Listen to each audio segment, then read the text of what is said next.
Assalamualaikum warahmatullahi wabarakatuh. Bismillahirrahmanirrahim. Alhamdulillahi rabbil alamin, wassalatu wassalamu ala sayyidina Muhammadin wa ala alihi wa sahbihi ajma'in. Bismillahi ma sya'allah, la yasukul khaira illallah. Bismillahi ma sya'allah, ma kana min ni'matin faminallah. Bismillahi ma sya'allah, al-khairu kulluhu biyadillahi wa la hawla wa la quwwata illa billah. Bismillahi ma sya'allah, la yasrifu su'a illallah. Rabbi shrah li sadri wa yassir li amri wahlul 'uqdatam min lisani yafqahu qawli, amma ba'du. Tuan-tuan yang dikasihi dan dirahmati Allah Subhanahu wa taala, sebelum kita masuk kitab, kita baca dulu yang pertama 2 kali, yang hitam yang kedua tu sekali, yang bawah tu 2 kali. Baik. Maulaya salli wa sallim daiman abada ala habibika khairil khalqi kullihim. Maulaya salli wa sallim daiman abada ala habibika khairil khalqi kullihim. Huwal habibul ladzi turja syafa'atuhu likulli hawlim minal ahwali muqtahami. Ya Rabbi bil Mustafa balligh maqasidana waghfir lana ma madha ya wasi'al karami. Ya Rabbi bil Mustafa balligh maqasidana waghfir lana ma madha ya wasi'al karami. Baik, kita baca tu, tuan-tuan tengok tu makna dia sekejap. Yang pertama, wahai Tuhanku, curahkanlah selalu selawat dan salam ke atas kekasihmu Nabi Muhammad, sebaik-baik makhluk keseluruhannya. Jadi makhluk manusia paling baik, bahkan semua makhluk paling baik, bahkan dibandingkan dengan arasy Allah sekalipun, Nabi Muhammad adalah yang paling baik. Ini baginda Nabi adalah kekasih Allah Subhanahu wa taala. Baginda Nabi ridha, Allah ridha. Baginda Nabi marah, na'udzubillah, maka Allah pun akan marah pada kita. Na'udzubillah min zalik. Baik. Baginda adalah kekasih tercinta yang sangat diharapkan syafaatnya untuk menyelamatkan kita dari segala rasa kebimbangan yang menyelubungi hati. Baik, nanti hari kiamat nanti kita nak minta pada siapa? Pada Allah yang pertama. Tapi selain Allah, kita juga mengharapkan syafaat baginda Nabi sallallahu alaihi wasallam. Jadi dengan syafaat Nabi itulah Allah akan melimpahkan rahmat pada kita. Jadi Nabi adalah kekasih tercinta yang sangat kita harapkan syafaat baginda. Wahai Tuhanku, dengan berkat Nabi Muhammad yang terpilih. Jadi dari semua makhluk ini, berbilion-bilion makhluk semua, para malaikat semua, Allah pilih Nabi Muhammad sallallahu alaihi wasallam. Engkau persampaikanlah, yakni kabulkanlah kiranya segala hajat-hajat kami, dan ampunkanlah dosa-dosa kami yang telah lalu, wahai Tuhan yang sangat luas kemurahannya. Tuan-tuan, kita pasti pernah buat salah.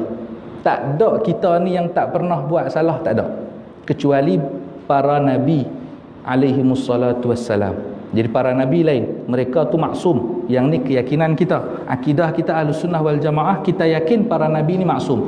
Maksudnya tak pernah silap, tak pernah salah. Allah jaga mereka. Kalau kita boleh jadi salah dan boleh jadi silap. Kalau salah, kalau silap, kita minta ampun kepada Allah Subhanahu wa taala. Jadi dengan berkat Nabi Muhammad ini, kita baca burdah ni, insya-Allah sebelum kita mula apa semua, kita akan baca yang ni dulu. Jadi sebelum kita, dengan berkat burdah ini, semoga hajat-hajat kita terkabulkan oleh Allah Subhanahu wa taala. Baik. Yang bawah tu saya tambahlah, kadang-kadang saya tengok di Indonesia tengah-tengah majlis jamaah tidur ngantuk dah, dibuatlah salli wa sallim da iman ala ahmada salli wa sallim daiman ala ahmada wal ali wal ashabi man qad wahada wal ali wal ashabi man qad wahada. Jadi buat macam tu lah kalau tengah-tengah majlis ngantuk, tapi tuan-tuan tak dan ngantuk, kita dah masuk isyak dah. Baik, tuan-tuan dan puan-puan yang dikasihi dan dirahmati Allah Subhanahu wa taala. Kita insya-Allah pada malam ini kita akan sambung bacaan kitab Syama'il Rasulullah sallallahu alaihi wasallam versi periwayatan Imam Al-Ghazali rahimahullahu taala. Baik, kita sampai pada muka surat 28. Qala al-musannif rahimahullahu ta'ala wa nafa'ana bihi wa bi'ulumihi fid darain amin. Yuhibbu at-tiba wa yakrahu ar-raihata ar-radi'ata wa yujalisu al-fuqara wa yu'akilu al-masakin wa yukrimu ahla al-fadli fi akhlaqihim. Adalah Nabi sallallahu alaihi wasallam itu kasih akan bau-bauan yang harum dan benci akan bau yang busuk. Jadi Nabi ni suka bau yang wangi. Jadi dalam hadis disebutkan, baginda Nabi bersabda, "Idza u'tiya ahadukumur raihan fala yaruddahu fa innahu kharaja minal jannah." Apabila ada salah seorang dari kamu diberi minyak wangi, ada orang suruh minyak wangi dekat kita ke, ada orang bagi free ke apa ke, dia nak calik dekat kita ke apa ke, jangan kita tolak. Kata baginda Nabi, sesungguhnya minyak wangi itu kharaja minal jannah, keluar daripada syurga. Salah satu di antara bau-bauan syurga. Baik, kemudian Imam As-Suyuti menyebutkan ada 7 perkara yang kita jangan tolak. Ada 7 perkara dalam syair beliau. Indal Mustafa sab'un yusannu qabuluha. Dari Nabi Muhammad ada 7 yang sunnah kita terima. Kita tak patutlah, bukan haram, maknanya kita tak patutlah tolak benda ni. Idza ma biha qad athafal mar'u khillanu fahulun. Yang pertama, manisan. Jadi kita pernah dengar kan, Nabi suka makan manisan. Jadi kalau tuan-tuan pergi dekat apa halawah macam tu lah, kalau pergi di Mekah ada makan dengan roti ke sarapan tu. Saya tak boleh, kita tak boleh, pagi kena nasi lemak. Jadi nak makan yang tu, try jugalah, boleh lah sikit-sikit tu boleh lah, tapi tak setiap hari. Jadi manisan tu kalau ada orang bagi, kita jangan tolak. Wa albanun, dan susu. Ni bukan susu pekat manis lah. Yang ni susu ori tu. Susu apa? Tapi kalau susu pekat manis orang bagi hadiah, kita ambil juga. Jadi maksudnya susu yang ori tu, yang belum dicampur apa-apa tu. Yang itulah yang dimaksudkan di sini. Kemudian waduhnun. Duhnun ni minyak. Minyak zaitun, minyak wangi dan sebagainya. Jadi jangan kita tolak. Kemudian yang keempat, wisadatun, bantal. Orang suruh bantai, jangan tolak. Bukan maksudnya orang suruh bantai itu suruh kita tidur, kita pergi rumah, dia tak. Mungkin dia suruh kita letak di belakang kita, sandang atau sebagainya tu. Macam di Arab, biasanya orang akan letak bantai itu di sini, sandang di sini, atau letak di belakang, macam tu. Jadi kita macam tuan-tuan, lepas-lepas makan, takkan terus baring. Kadang nak tengok cerita ke apa malam-malam lah, apalah. Lepas tu kita letak bantai di bawah lengan kanan ni, sedap. Tu baginda Nabi pernah buat benda yang semacam tu.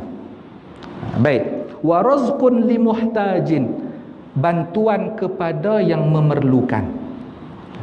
Tak kira lah duit ke, dia minta apa, makanan ke, apa ke, orang yang perlu, kita jangan hampakan permintaan dia. Dia minta apa, kita tolong semampu kita. Kemudian pernah baginda Nabi bersabda, ittaqun nar walau bisyaqqi tamratin. Takutlah kamu akan api neraka walau bisyaqqi tamratin, walaupun dengan separuh, maksudnya setengah buah tamar, setengah. Jadi takut api neraka tu walaupun dengan setengah. Maksudnya kita sedekahlah walaupun separuh buah kurma. Separuh tuan-tuan tak sampai sebiji, separuh. Sebelah buah kurma tu. Kita koyak dua tu, kita makan sebelah, kita bagi sebelah. Kemudian watibun, tibun ini minyak wangi. Kemudian waraihanun tu ada para ulama mendefinisikan minyak wangi, ada juga yang mendefinisikan sebagai bunga-bungaan yang wangi. Nah tu kita jangan tolak. Tapi jangan guna cerita ceramah dekat budak-budak sekolah dan bunga jangan tolak bagi dekat cikgu perempuan. Jangan tolak. Tu bahaya juga. Baik. Sayyidina Utbah ini seorang yang berbadan sangat wangi. Dia punya 4 orang isteri. Sahabat Nabi ni. Dia punya 4 orang isteri. Isteri ni suka berlumba-lumba. Sampai hak ni beli minyak wangi harga 10,000, hak ni 20,000. Minyak wangi yang paling mahal, yang wangi-wangi sungguh tu, depa beli dan depa pakai. Nak lawan wangi suami depa, Sayyidina Utbah. Para ulama mengatakan kalau kita habis duit banyak sebab nak beli minyak wangi, nak beli kitab, yang tu tak dianggap membazir. Bukan, tak membazir yang tu. Jadi isteri ni pakai, hak ni pakai minyak wangi yang ni, jenama yang ni, jenama yang ni, jenama yang ni. Wangilah. Ketika duduk dengan Sayyidina Utbah, wangi Sayyidina Utbah lebih kuat, lebih wangi daripada wangi-wangian yang depa pakai. Depa pun datang, suami kami ni pakai minyak wangi apa? Depa pun tanyalah, abang pakai minyak wangi apa? Sayyidina Utbah kata, aku tak pakai minyak wangi apa pun. Pasal apa? Abang wangi lagi dari kami. Kami pakai minyak wangi jenama ni, macam tu lah. Malaikat subuh, tu lah. Kemudian Sayyidina Utbah kata, dulu aku selalu sakit belakang. Kan? Aku pun mengadu hal itu kepada baginda Nabi SAW, dan baginda Nabi perintahkan aku untuk membuka baju. Buka baju atas ni lah bagi nampak belakang, dan Nabi peluk aku dari arah belakang, dan peluh daripada badan Nabi kena di badan aku. Dan selepas itu badan aku selalu wangi. Bukan setakat wangi, sakit tu tak pernah dah. Sakit belakang tu hilang. Ni berkat baginda Nabi SAW. Kata minyak wangi ni bermacam-macam lah. Kata Sayyidina Anas, baginda Nabi, innan Nabiyya sallallahu alaihi wasallam kana la yaruddu tiba. Baginda Nabi tidak pernah menolak minyak wangi. Ada orang bagi, baginda Nabi akan terima. Kalau ciri-ciri minyak wangi tu yang macam mana pula yang kita kena pakai? Kalau lelaki adalah ma dhahara rihuhu wa khafiya launuhu. Yang kuat bau dia, wangi dia tak nampak. Laki-laki tak apa minyak wangi yang kuat tu, tak apa. Jadi jalan macam ustaz nak pergi sekolah, jalan 100 meter. Oh, ni ustaz mai. Jadi murid-murid tahu dah. Tak apa, laki-laki tak apa. Perempuan dia tak boleh. Tapi zaman sekarang terbalik.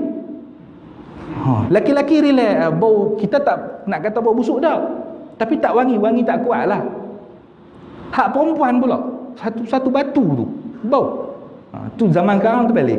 Kalau yang perempuan pula, yang nampak color dia nampak, tetapi bau dia kurang. Jadi yang contoh minyak wangi lelaki tadi apa? Gaharu, minyak misik, minyak ambar. Ambar ini ada dari salah satu badan di kampus. Ada yang kata bukan semua ikan paus, ada ikan paus jenis dia. Ada yang kata mani ikan paus, ada yang kata muntah ikan paus tu. Jadi bukan senang nak dapat mani dengan muntah ikan paus tu, tuan-tuan. Nak tunggu ikan paus tu muntah, bila dia nak muntah. Jadi bukan senang, yang tu mahal. Yang tu dipanggil dengan ambar. Misik kita tahu, kasturi. Kasturi ni memang kita tahu syaitan pun takut. Sebab apa? Dia ini bau-bauan, salah satu di antara bau-bauan syurga. Kalau untuk perempuan pula, za'faron, sondal, bidara. Jadi tuan-tuan belilah bidara tu macam sebotol tu berapa, try titik dalam kolam kita tu kan, tu berapa titik lah. Tuan-tuan masuk mandi, keluar air macam bau bilik mayat pula.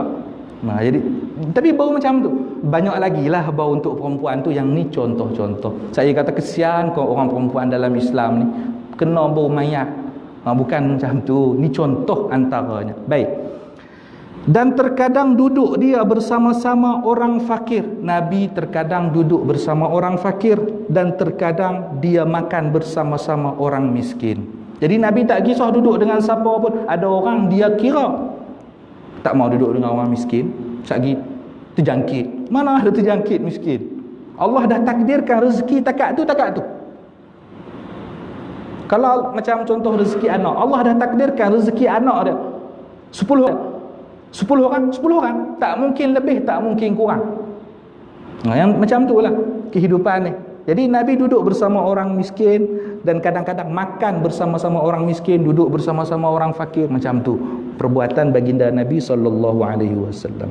Dan memuliakan dia akan orang yang terlebih baik di dalam perangai mereka itu. Antara orang-orang tu kan ada yang perangai paling elok, Nabi sangat memuliakan orang yang perangai elok. Nabi sangat memuliakan. Baik. Wa ya'lafu ahla syarafi bil birri lahum yasilu dhawi rahimihi min ghairi ay yu'thirahum ala man huwa afdalu minhum la yajfu ala ahadin wa yaqbalu ma'dhiratal mu'tadhiri ilaih. Adalah Nabi SAW itu menjinakkan orang yang mempunyai kemuliaan dengan berbuat kebajikan bagi mereka itu. Ada orang mulia, sebab itulah kita tengok macam mana peperangan. Ada anak raja, baginda Nabi bagi nikahkan dengan sahabat-sahabat yang mulia. Ada yang Nabi buat isteri. Saya nak memuliakan kedudukan mereka tu. Biar apa? Mereka tak rasa dipandang hina. Nak angkat darjat-darjat. Oh, ni tengok ni, Islam memuliakan kami. Jadi mereka pun lepas Nabi kahwin tu strategi, taktik berdakwah ni macam tu.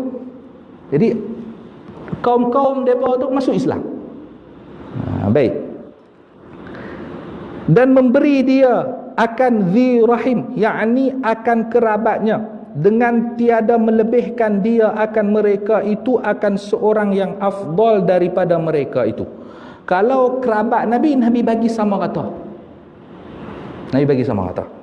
Kalau orang ni apa, tak utama yang mana-mana, koklah ni dekat dengan dia ke apa, tak, Nabi bagi sama rata. Tapi kalau untuk orang, Nabi bagi mana yang terlebih baik. Baik. Maksudnya Nabi utamakan, Nabi bagi semua, utamakan yang mana yang terlebih baik. Kalau dengan kerabat, kaum kerabat, sama rata. Dan tiada dia benci akan seseorang, Nabi tak benci seseorang. Jadi Nabi, baginda Nabi sedih ketika mana ada umat baginda melakukan maksiat. Nabi tak pernah benci pada seseorang. Jadi kita pun macam tu juga. Ada orang buat maksiat, jangan kita benci, kita doakan. Ada satu orang seorang tok guru dengan anak murid dia, dekat dengan mereka tu ada orang buat maksiat, minum arak macam-macam. Anak murid geram dah. Tok guru doa celaka untuk mereka, doa bagi mereka tu mati, habis buang. Apa tok guru ni tak mau doa tu. Dia doa apa? Allahumma kama farrahtahum fid dunya fafarrihhum fil akhirah. Ya Allah, seperti mana engkau membuat mereka gembira dalam dunia, maka buatlah mereka juga gembira di akhirat nanti. Maksud dia macam mana? Jadi mereka duk buat macam tu, buat maksiat apa semua tu, bagi mereka taubatlah supaya di akhirat nanti mereka gembira. Tu doa macam tu. Jadi Nabi macam tu. Kalau ikut Nabi, boleh Nabi nak balas semua orang yang buat jahat, boleh, tapi Nabi tak balas. Baik. Dan tiada dia benci akan seseorang, dan menerima dia akan orang yang meminta uzur kepadanya. Minta uzur ini maksudnya meminta maaf kepadanya. Siapa saja yang minta maaf kepada Nabi, Nabi pasti maafkan. Bahkan di kalangan orang yang Nabi hijrah apa semua tu, kemudian waktu pembukaan kota Mekah, Nabi ada sebut beberapa orang sahabat, beberapa belah sahabat yang ni kalau jumpa depa ni, walaupun depa bergayuk di kelambu Kaabah sekalipun, bunuh terus. Ada antara dia Ibnu Qatal. Sampai ada sahabat mai bagi tahu, wahai Rasulullah, hadza Ibnu Qatalin muta'alliqun bi astaril Kaabah. Orang tu dia bergayuk dekat kelambu Kaabah. Nabi kata, uqtulhu, bunuh dia. Sahabat ni berlumba pergi nak bunuh, dan Nabi suruh. Tapi ada sahabat yang mengucapkan 2 kalimah syahadah, mai jumpa Nabi, Nabi maafkan. Nabi maafkan. Walaupun ni antara beberapa belah orang ni, sebab apa Nabi sebut depa ni kalau jumpa kena bunuh? Sebab depa ini tersangat memusuhi Islam. Jadi ada antara keluarga Nabi, Nabi kan hijrah dulu dengan Sayyidina Abu Bakar. Lepas tu ada keluarga Nabi nak hijrah. Depa tak buat nanya dekat keluarga Nabi terus, depa buat nanya dekat haiwan dia tu. Haiwan mati keluarga Nabi nak kena berjalan tu beratus kilo. Itu yang buat Nabi geram. Itu antara sebab dia. Baik, tuan-tuan dan puan-puan yang dikasihi dan dirahmati Allah Subhanahu wa taala. Yamzahu wa la yaqulu illa haqqan yadhaku min ghairi qahqahatin yara al-li'ba al-mubah fala yunkiruhu yusabiqu ahlahu wa turfa'u al-aswatu alayhi fayasbiru. Terkadang adalah Nabi SAW itu bergurau-gurau. Nabi bergurau dengan sahabat, Nabi bergurau. Apa tu? Pernah ada seorang sahabat perempuan mai jumpa Nabi, "Wahai Rasulullah, doakan aku supaya aku masuk ke dalam syurga." Perempuan tua. Nabi kata dalam syurga tak ada perempuan tua. Balik dia teriak. Dia teriak balik. Nabi bagi tahu dekat sahabat, bagi tahu dekat perempuan tu, orang-orang tua masuk dalam syurga nanti akan kembali muda balik. Tu Nabi melawak. Ada juga isteri ni main mengadu tentang suami dia dekat Nabi. Nabi kata, suami kamu yang ada tanda hitam di mata dia tu, ada hitam di mata dia. Dia balik duduk belik mata suami dia. Suami dia pasal apa? Ni Rasulullah cakap macam ni. Suami dia gelak tu, Rasulullah bercanda melawak dengan engkau. Semua laki-laki, semua orang ada mata hitam, takkan mata putih semua. Tu Nabi melawak. Jadi kita boleh melawak. Baik. Jadi kita jangan terlalu kaku selalu. Duduk dengan kawan, astagfirullah. Tu tak boleh hidup lama tu. Jadi kita kena melawak juga. Nabi melawak.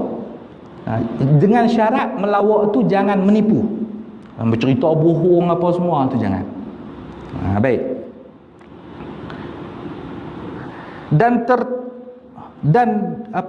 tiada berkata-kata dalam bergurau-guraunya itu melainkan dengan perkataan yang benar. Ni Nabi melawak, tapi melawak Nabi adalah melawak yang benar. Macam tadi perempuan, semua orang masuk dalam syurga akan jadi muda balik. Semua orang. InsyaAllah kita doakan, kita pakat-pakat doa semoga Allah mematikan kita dalam keadaan husnul khatimah. Dan tertawa dia dengan tiada tergelak-gelak, yakni terbahak-bahak. Nabi tak ketawa terbahak-bahak. Apa kalau bahasa Kedah ronggah gelak. Nabi tak sampai tahu tu. Jadi Nabi gelak lebar sahaja. Jadi pernah ada dalam hadis baginda Nabi SAW cerita tentang lelaki pertama yang masuk syurga. Lelaki pertama yang masuk syurga, kata Nabi, inni la a'lamu awwala rajulin yadkhulul jannah. Sesungguhnya aku tahu orang yang pertama kali masuk ke dalam syurga. Baik. Kemudian aku juga tahu wa akhiru rajulin yakhruju minan nar, dan lelaki terakhir yang keluar dari neraka. Lelaki pertama yang masuk dalam syurga siapa dia? Baginda Nabi SAW. Ini confirm lah, baginda Nabi lah masuk syurga paling awal. Kemudian yang paling akhir ni, orang yang paling akhir keluar daripada neraka. Jadi lepas dia keluar daripada neraka, Allah bagi tahu dekat malaikat, wahai malaikat, timbanglah, tunjukkan pada dia dosa-dosa dia yang kecil. Bawa mai dosa-dosa hak kecil dulu. Hak yang dosa-dosa besar jangan buat main lagi, sembunyi dulu. Buat main hak kecil-kecil dulu. Kemudian tanyalah dekat orang tadi itu, amilta yauma kadza kadza wa kadza, engkau melakukan dosa ni, hak dosa ni engkau buat pada hari ni, semua dah. Dosa-dosa hak kecil tadi itu. Dia pun mengaku, ya Allah, aku buat dosa tadi ya Allah. Dia mengakulah, tak mengaku satgi takut, dia takut juga masuk balik. Dia keluar dah kan. Allah suruh tunjuk, dia pun mengaku. Baik. Kemudian kata Allah Subhanahu wa taala, gantilah tempat dosa yang kecil tadi tu. Dosa tadi misalkanlah dosa kecil dia timang 500 kilo misalkan. Gantilah 500 kilo dosa kecil dia tadi tu dengan 500 kilo kebaikan. 500 kilo tu tukar dengan dosa, tukar dengan pahala yang berat sama juga. Dia dengar tu, dia duk rasa dosa dia ada lagi hak besar, tak mai lagi. Dia pun mengaku, ya Allah, ada lagi dosa aku hak besar ya Allah. Dia harap juga dosa dia yang besar-besar tu mai diganti dengan pahala yang besar juga. Lepas meriwayatkan hadis ni, Nabi tertawa. Nabi dah ada juga pasien orang lagu tu noh. Orang dah baki dah tu ada macam tu. Tu. Baik, tuan-tuan dan puan-puan yang dikasihi dan dirahmati Allah. Ada juga orang yang antara orang yang terakhir juga keluar daripada neraka. Dia keluar daripada neraka, Allah suruh dia masuk dalam syurga. Dia masuk dalam syurga, dia tengok rumah-rumah semua dah ada orang dah. Semua ada orang dah. Keluar balik dah. Ya Allah, semua rumah ada orang dah. Macam mana ya Allah, aku nak duduk mana? Ni nak abang kata orang ni jahil sungguh.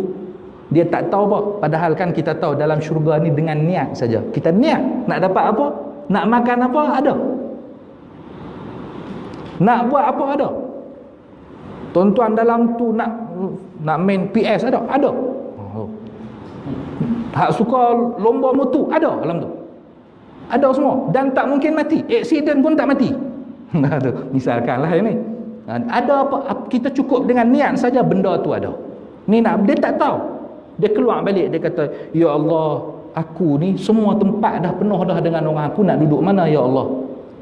Kata ya Allah, engkau dulu dalam dunia pernah tak punya cita-cita nak duduk rumah hak macam mana, nak duduk tempat hak macam mana? Pernah tak? Dia kata pernah. Jadi engkau sekarang ni bayangkan tempat yang kau nak dulu tu, bayangkan. Tamanna, bayangkan. Dia pun bayangkan dan kata Allah, aku akan ganti dengan engkau bayangkan tempat tu macam kita, contoh kita bayangkan mana? Putrajaya lah, rumah kita tak. Ni kita nak bayang rumah istana negara, Putrajaya. Kita bayangkan Putrajaya. Allah kata aku akan ganti macam Putrajaya tu dan 10 kali ganda dari itu. Ni orang yang paling last keluar daripada neraka. Maksudnya dia ni orang yang paling akhir masuk syurga. Dengar-dengar tu dia kata, ya Allah, atas kharubi wa antal malik. Mentang-mentang kau Tuhan ya Allah, engkau nak pemainkan aku ya Allah. Dia kata macam tu, ya Allah, mentang-mentang kau Tuhan, kau nak pemain aku ya Allah, tak layak aku dapat hak tu. Di sini baginda Nabi SAW tertawa. Jadi ada seorang imam, saya lupa nama dia, dia menuliskan hadis gelak Nabi ini cuma 11 hadis sahaja. 11 hadis, tak banyak. Jadi Nabi lebih banyak bersedih. Jadi sedih Nabi, gembira Nabi, itu tidak sampai melalaikan Nabi daripada tanggungjawab Nabi. Ada orang yang seronok sangat, lupa tanggungjawab. Ada orang sedih sangat, lupa tanggungjawab. Ada orang yang passion macam tu. Baginda Nabi dah. Sedih kah, gembira kah, baginda Nabi tak pernah lupa tanggungjawab baginda Nabi SAW. Dan terkadang melihat dia akan orang yang bermain dengan yang mubah, dan maka tiada dia mungkir mengingkari akan dia. Jadi kadang-kadang Nabi tengok ada orang main benda-benda yang dibolehkan, Nabi tengok dan Nabi tak ingkar. Dalam kaedah fiqh, kalau Nabi tengok, Nabi tak ingkar, dan Nabi, walaupun Nabi tak buat, maka perbuatan tu sama macam Nabi buat. Perbuatan tu sama macam Nabi buat. Contoh dia makan dhab, Nabi tak makan. Sayyidina Khalid bin Walid makan bewak padang pasir. Betul bayang bewak kabuk. Bewak padang pasir ni makan tumbuhan sahaja. Dia tak makan bangkai apa. Dia makan tumbuh-tumbuhan sahaja. Saya tak pernah makan je lah. Dia masak apa, dia tak masak lah sekali kulit-kulit, color kulit bewak kita tu dah. Kulit dia kulit pasiang macam tu. Baik. Jadi kalau ada sahabat buat bukan di depan Nabi dan Nabi tahu. Sahabat buat dan bukan di depan Nabi, Nabi tahu. Ada orang beritahu dekat Nabi misalkan, dan Nabi tak ingkar perkara tu, maka hukum perkara tu sama macam buat depan Nabi. Sama macam buat depan Nabi. Sebab apa? Nabi tidak mungkin setuju dalam benda-benda maksiat. Tu dalam kaedah fiqh macam tu. Jadi Nabi tengok benda-benda yang diperbolehkan, kalau benda tu diperbolehkan, Nabi tidak mengingkari. Dan terkadang dia berlumba-lumba akan ahlinya. Kadang-kadang Nabi lomba dengan ahli dia. Lomba lah. Lawan dengan ahli dia. Baik. Dan terkadang mengangkatkan oleh seseorang akan suara atas hadapan Nabi SAW. Kadang-kadang ada orang yang angkat suara dengan Nabi.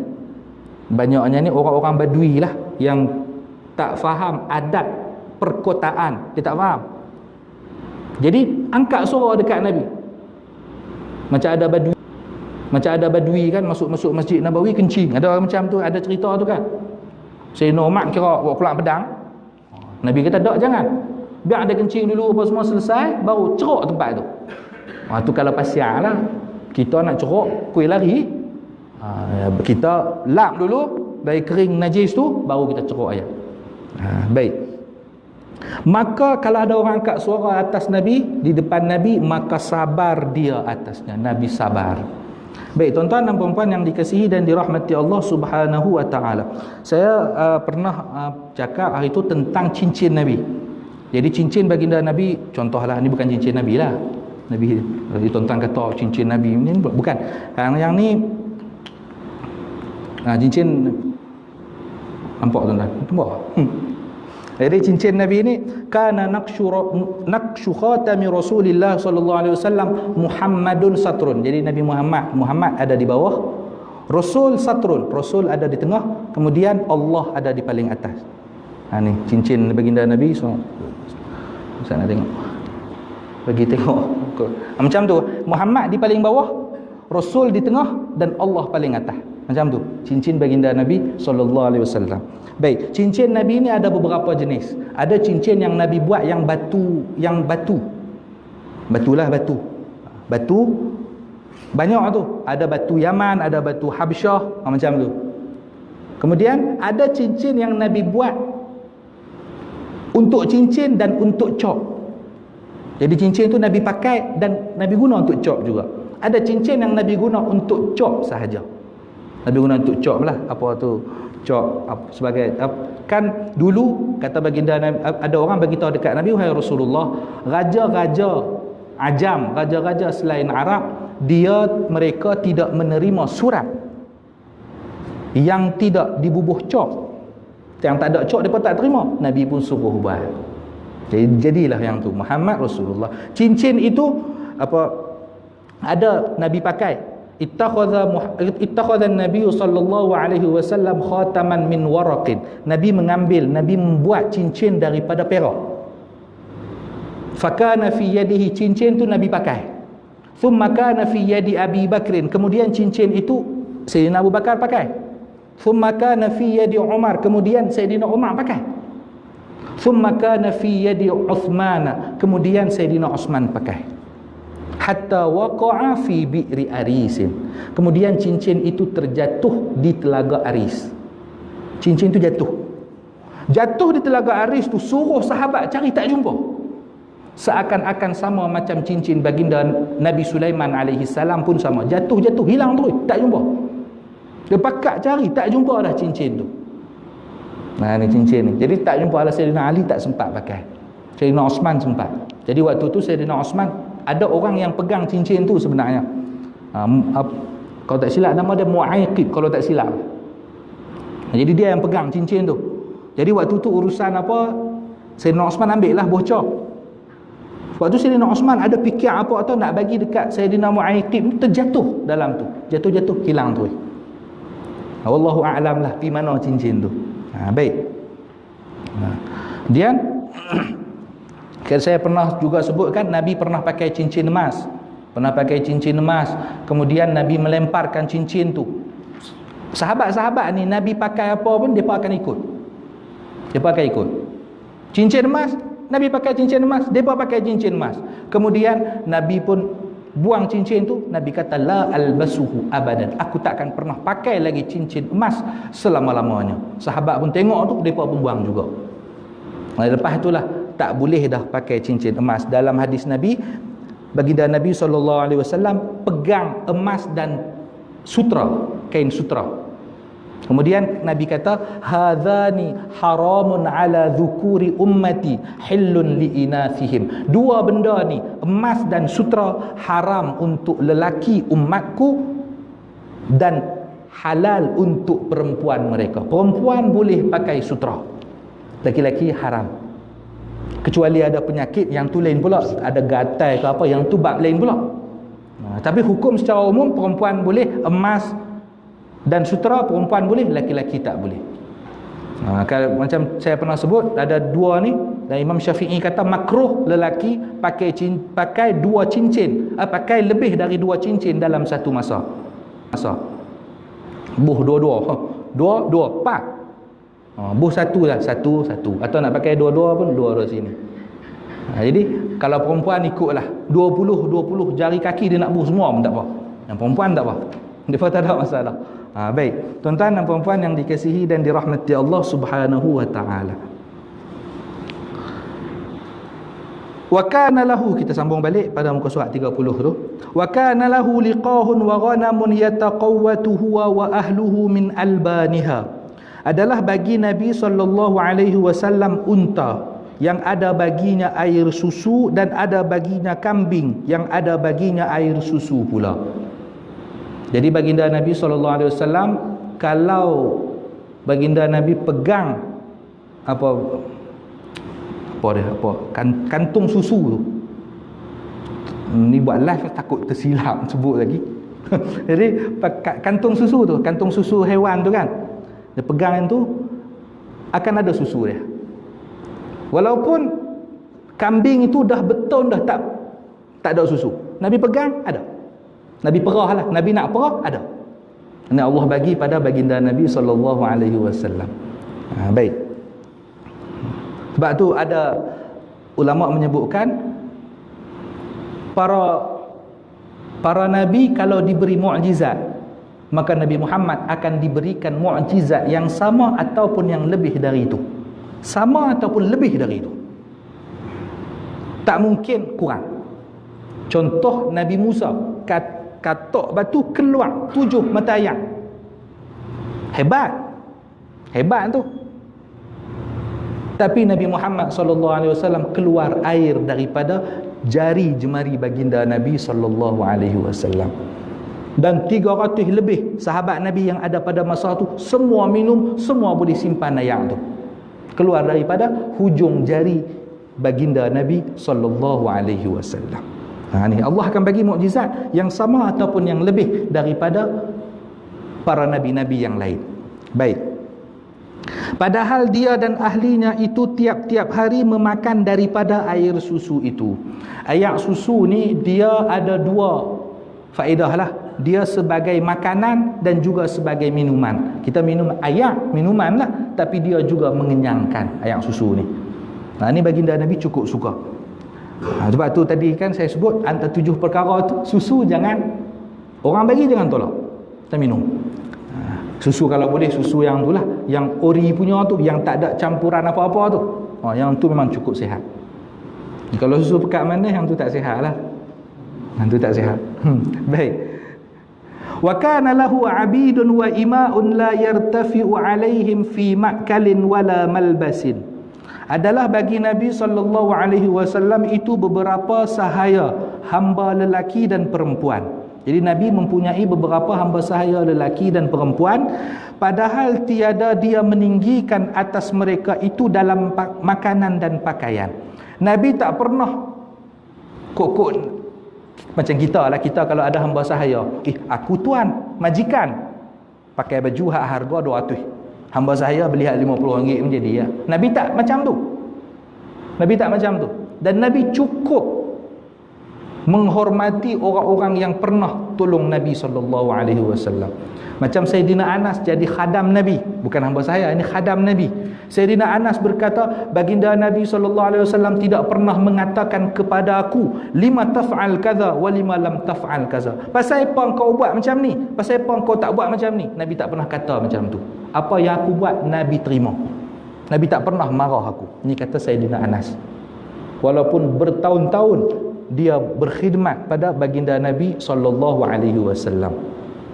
Sebab itulah waktu mak Sayyidina Anas hantar, Nabi SAW mendoakan Sayyidina Anas, Allahumma akthir malahu wa waladahu, ya Allah banyakkan hartanya dan anaknya, wa barik fihi, dan berkatilah dia. Sayyidina Anas diberikan umur panjang.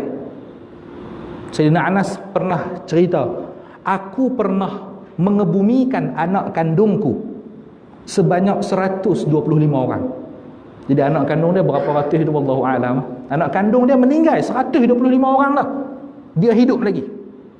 Dan dia kebumikan dia bawa. Kebun Sayyidina Anas, kebun lain, misalnya kebun lain berbuah setahun 2 kali. Kebun Sayyidina Anas berbuah setahun 2 kali. Hak lain misalkan kebun lain setahun sekali. Kebun Sayyidina Anas setahun 2 kali. Yang lain 2 kali. Kebun Sayyidina Anas setahun 4 kali. Ni berkat doa baginda Nabi sallallahu alaihi wasallam. Antara anak Sayyidina Anas adalah Imam Malik. Anak kepada Sayyidina Anas bin Malik. Sayyidina Anas pun bin Malik.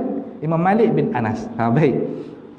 Jadi Nabi tak pernah marah, tak pernah meninggikan atas hamba sahaya itu dalam pakaian dan makanan, tak pernah marah dekat depa, dan tiada melebihkan Nabi sallallahu alaihi wasallam akan dirinya dalam makanan dan pakaian atas segala sahayanya itu. Jadi Nabi tak pernah mentang-mentang kuk-kuk lah sebagai majikan Nabi akan pakai lebih. Tak, Nabi bukan macam tu. Apa yang hamba sahaya dia makan, Nabi pun makan yang sama juga.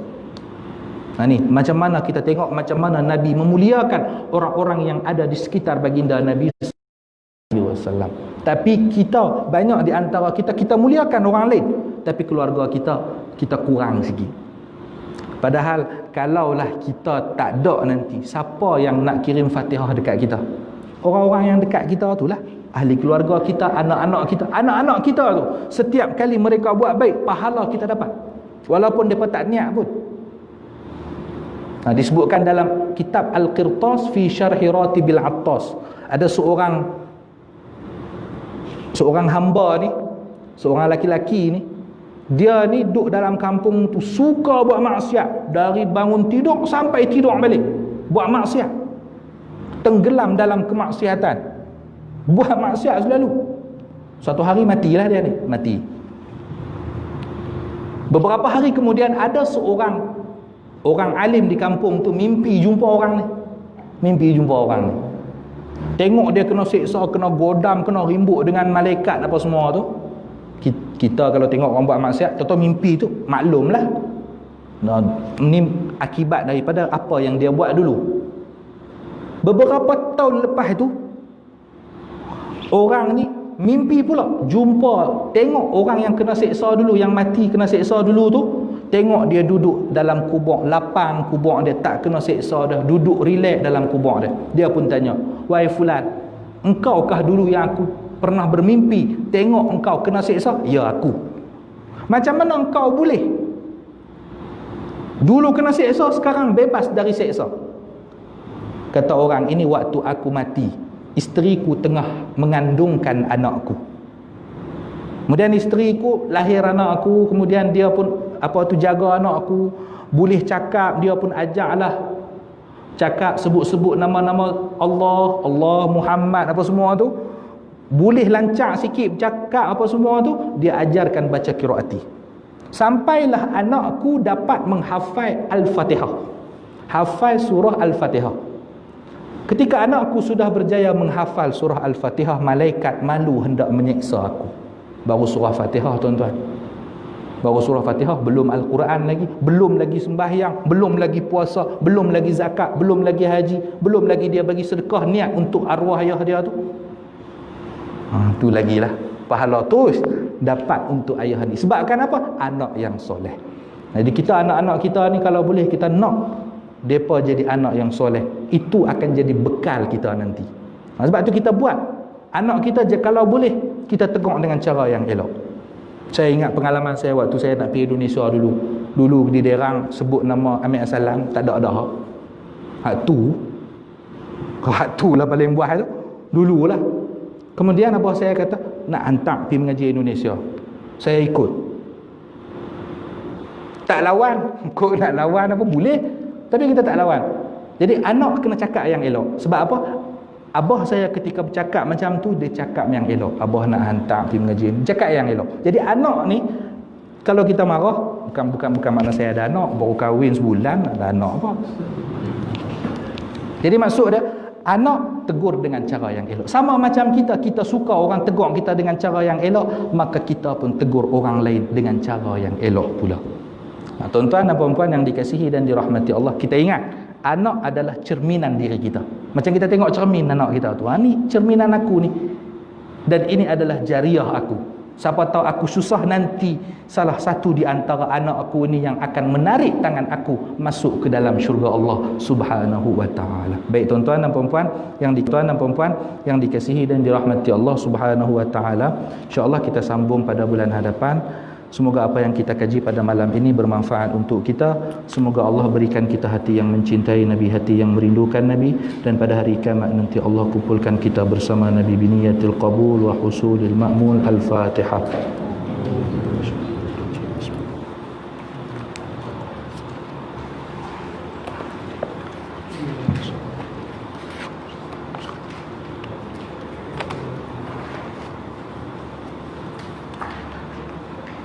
Bismillahirrahmanirrahim. Allahumma ya Rabbana ijma'na wa ahbaban lana fi darikal firdaus ya rujwana. Allahumma ya Rabbana ijma'na wa ahbaban lana fi darikal firdaus ya rujwana.